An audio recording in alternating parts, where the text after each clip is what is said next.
नमस्कार. हिवाळा आला आणि हिवाळ्यात पाऊस झोडपणार. हवामान विभागाचा काय सांगतोय अंदाज पाहूयात या व्हिडिओच्या माध्यमातून. कडाक्याच्या थंडीनंतर राज्यात पावसाच्या हलक्या सरी बरसण्याची शक्यता आहे.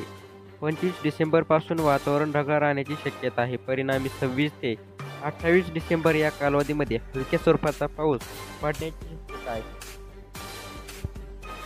हवामान तज्ज्ञांनी डिसेंबरच्या अखेरीस होत असलेल्या वातावरणाचा बदलाचा अंदाज वर्तवला आहे. मागील 2 आठवड्यात राज्यात कडाक्याची थंडी पडली होती. त्यामुळे ठिकठिकाणी शेकोट्या पेटल्या जात होत्या. पण ऐन हिवाळ्यात राज्यात पावसाचा इशारा देण्यात आला आहे. हवामान विभागाने वर्तवलेल्या अंदाजानुसार वादळी वारा आणि विजांच्या कडकडाटासह अवकाळी पाऊस पडण्याची शक्यता आहे. काही ठिकाणी गारपीट होण्याचा अंदाज आहे. तर उत्तर महाराष्ट्रातील गारपीट होऊ शकते. मध्य महाराष्ट्र, मराठवाडा आणि विदर्भात पावसाची शक्यता आहे.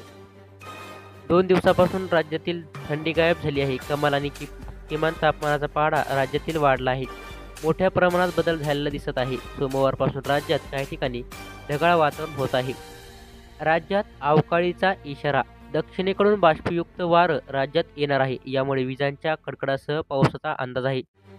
उत्तर महाराष्ट्रातील धुळे, नंदुरबार, जळगाव, नाशिक येथे अवकाळी पावसासोबत गारपिटीचा अंदाज वर्तवण्यात आला आहे.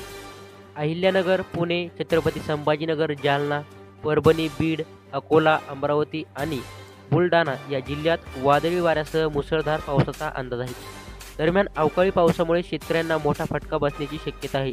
द्राक्षे, पपई यासह भाजीपाल्यांना अवकाळी पावसामुळे नुकसान होण्याची शक्यता आहे. असेच नवीन व्हिडिओ पाहण्यासाठी आपल्या चॅनलला आवश्यक सबस्क्राईब करा, व्हिडिओला लाईक करा आणि इतर शेतकरी बांधवांपर्यंत शेअर नक्की करा.